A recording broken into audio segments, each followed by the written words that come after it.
My name is Elena Chin, and I'm 38 years old. Tonight, I'm just Sophie's mom, watching my ex's wife glide through the Wellington lobby like she owns the city. Miranda Winters doesn't know I actually do. From the security cameras, I see her smug smile, her designer heels clicking against marble floors, oblivious to the truth. Every inch of this building belongs to me. 3 years of underestimating me have built to this moment. Soon, her arrogance will collide with reality and she won't know whether to flee or beg for mercy. Let the evening begin. I watched from the lobby security cameras as Miranda Winters glided through the marble entrance of the Wellington, her arms overflowing with shopping bags from Madison Avenue. 3 years of marriage to my ex-husband had given her the kind of confidence that made her believe the building staff existed solely to cater to her every whim. Mrs. Winters, the doorman, greeted her with practiced politeness, though the tension in his shoulders betrayed his discomfort. Finally, someone who understands service, Miranda sighed dramatically. Unlike your new afternoon doorman,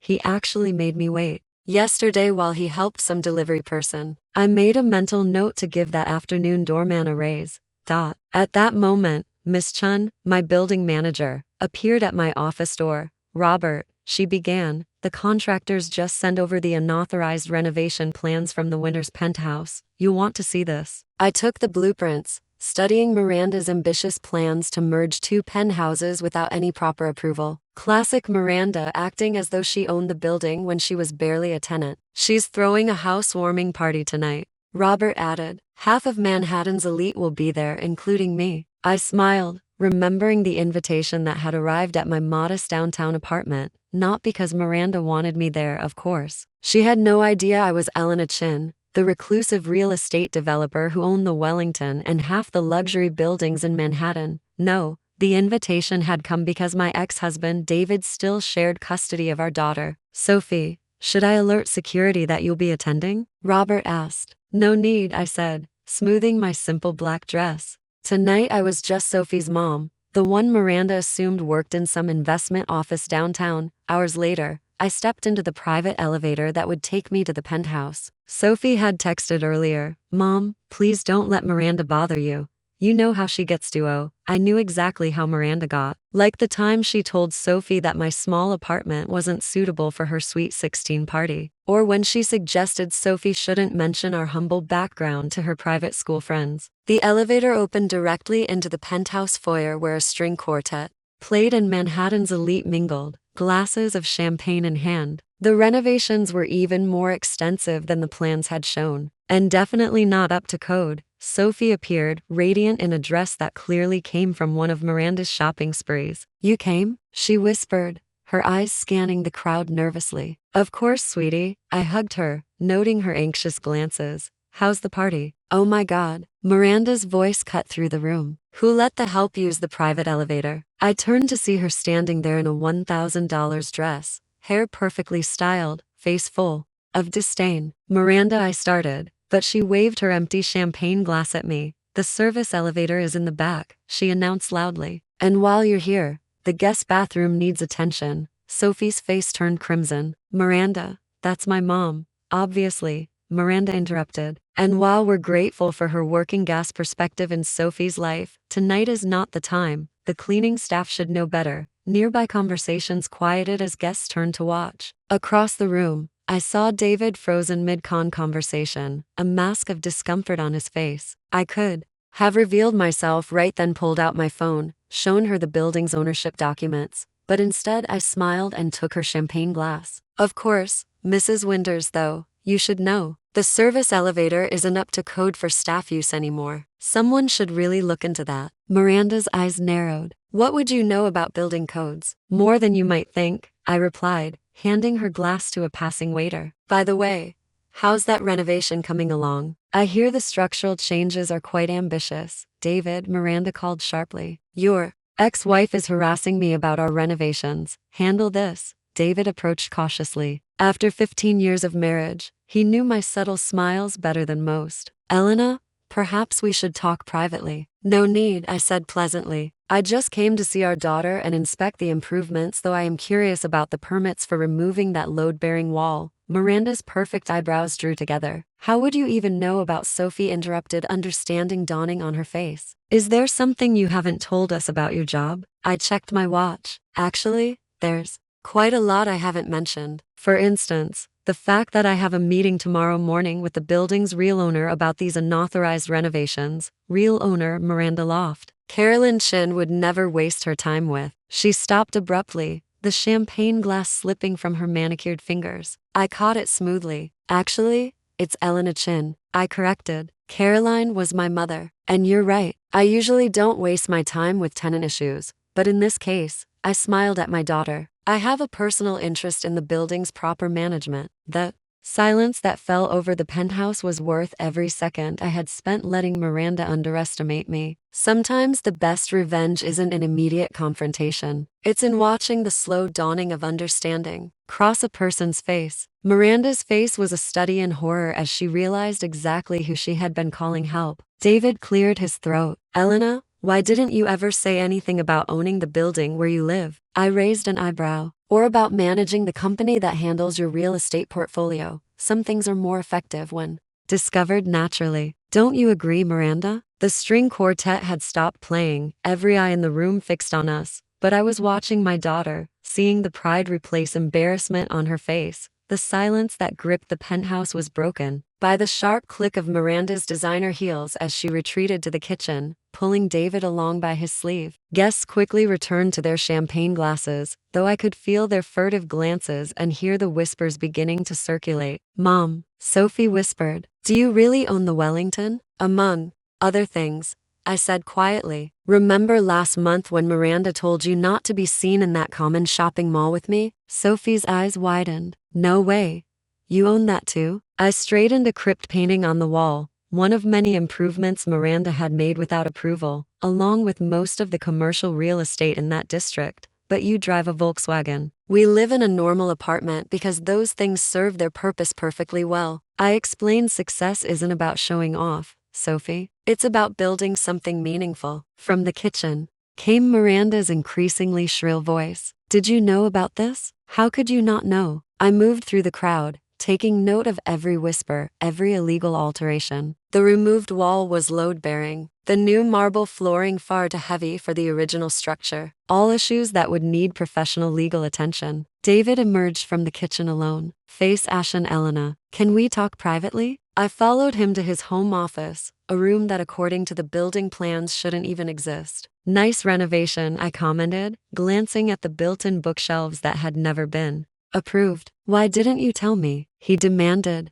voice tight. All these years? All these years? What, David? While your wife treated me like the help while she taught our daughter that status is everything. I ran my finger along a shelf, examining the dust. Clearly, the actual cleaning staff isn't hallowed in here either. This is a boot more than Miranda's attitude. He said, you've been letting me run my business thinking I was independent when really you've been operating under me company's umbrella. Yes, I sat in his leather chair, another unauthorized daddian. Consider it a lesson in humility, one that your wife desperate. Miranda burst into the office, her perfect makeup now slightly smeared. You can't do this to us. We have a life here, a position in society, a position built on loans from me banks. I corrected her and you authorized renovations in my building. Your building. She spat the words so hot now. You'll evict us, humiliate us. Actually, I stood up. I'm going to choose something about real class. Something you failed to teach my daughter. I withdrew a document from my purse and placed it on the desk. This ISA, renovation correction notice. You have 60 days to bring everything up to Cody at your own expense. During that time, you'll also enroll in the Wellington Foundation's community service program. Community service, Miranda glorified with the common people, the same command people you thought I was an hour ago. I reminded her, you'll learn what real work looks like, and more importantly, you'll learn how to treat people with respect regardless of their perceived status. David picked up the document, and if we're refused, then you'll be in violation of your lease. Your loans will be CALIDU. And you'll have to explain to your social circle why you're being evicted from the Wellington. I smiled. Your choice. Sophie appeared in the doorway. The guests are asking questions. Should I tell them the truth? I said that your mother is a businesswoman who believes in earning success, not just displaying it. Miranda sank into a chair. Everyone will know. Know what? I asked that you mistook the building's owner for cleaning staff. That says more about you than it does about me. I turned to leave, then paused. Oh, him. The service elevator is for staff only. In the future, you lose the main elevator like everyone else, assuming of course you choose toast and learn from this experience. Mom. Sophie called as I reached Theodore. Can I come home with you tonight? Miranda's head snapped up. But your room here is lovely, Sophie finished. But I think I need to learn more about real success from someone who has actually earned it. As we left the behind, I heard Miranda's voice crack. All this time I've been living in her building, spending her money while looking down on her. Sometimes the lessons come from falling off your own pedestal. In the elevator, Saffir turned to me. Why did you let him trade you that way for so long? Because money and power aren't weapons, sweetheart. They're responsibilities. I squeezed her hand. And sometimes the best way to teach humility is to practice it yourself first. The lobby staff stood a little straighter as we passed, offering knowing smiles. They kept my secret office time, understanding that true power doesn't need to announce itself. A week later, I watched from my private officials. Miranda Winters entered the Wellington's community center in the building's east wing. Gone were the designer clothes and perfect makeup. Instead, she wore simple business attire, her face bare and uncertain as reported for her first day off running the resident assistance program. She's 20 minutes early, Robert noted, checking the security feed. Fear is a powerful motivator, I replied. How's their innovation correction coming along? They've hired a certified contractor. David's been surprisingly cooperative. He trailed off diplomatic since discovering that his ex-wife had been quietly supporting his business all along. Since realizing that woman he let his new wife to me and was actually his financial safety net. My phone buzzed with a text from Sophie. Miranda actually apologized to Maria, our housekeeper, this morning like Ariel apology. I smiled. Smatility takes rude and unexpected listens. The past week had brought dramatic changes to the penthouse. The whispers had spread through Mina's elite circles, but not the way Miranda had feared. Instead of mockery, she faced something far more devastating, pitying understanding.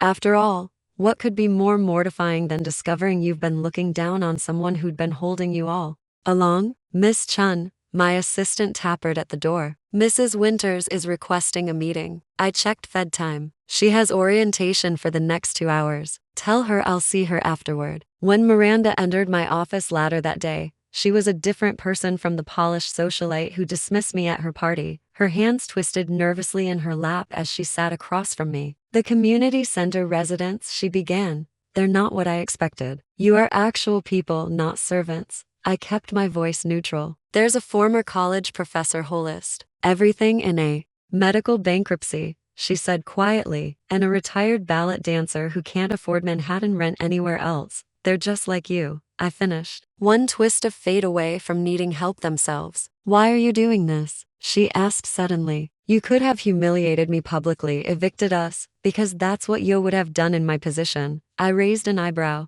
That's exactly why this was necessary. Tears threatened to spill from her eyes. Sophie's been sharing stories about you, about how you'll build all this while raising her alone. Well, I was mocking. Your little apartment. You where I was teaching my daughter that character matters. Morph in appearances. I leaned forward. The question is, what will you teach her now? Miranda straightened her shoulders. I'd like to expand the resident assistance program using my own money, not yours. There are skill and gaper we could. I held up a hand. Submit a proper proposal through correct channels like anyone else would have to do. She nodded, understanding the lesson. As she stood to leave, she paused. The renovations will restore everything properly. David and I have been discussing downsizing Ganway. Perhaps a lower floor. Soup it proposal to, I said through the proper channels. After she left, I texted Sophie. Coming for dinner tonight. Can we eat at that little noodle place near your apartment? Miranda mentioned their dumplings airy actually amazing. I smiled sometime as the greatest victory isn't in defeating your enemies but in transforming them. That evening as I watched Sophie and Miranda share a plate of dumplings in my favorite hole-in-a-wall restaurant, I realized that true power isn't about control or revenge. It's about the ability to change lives, including your own. Mom,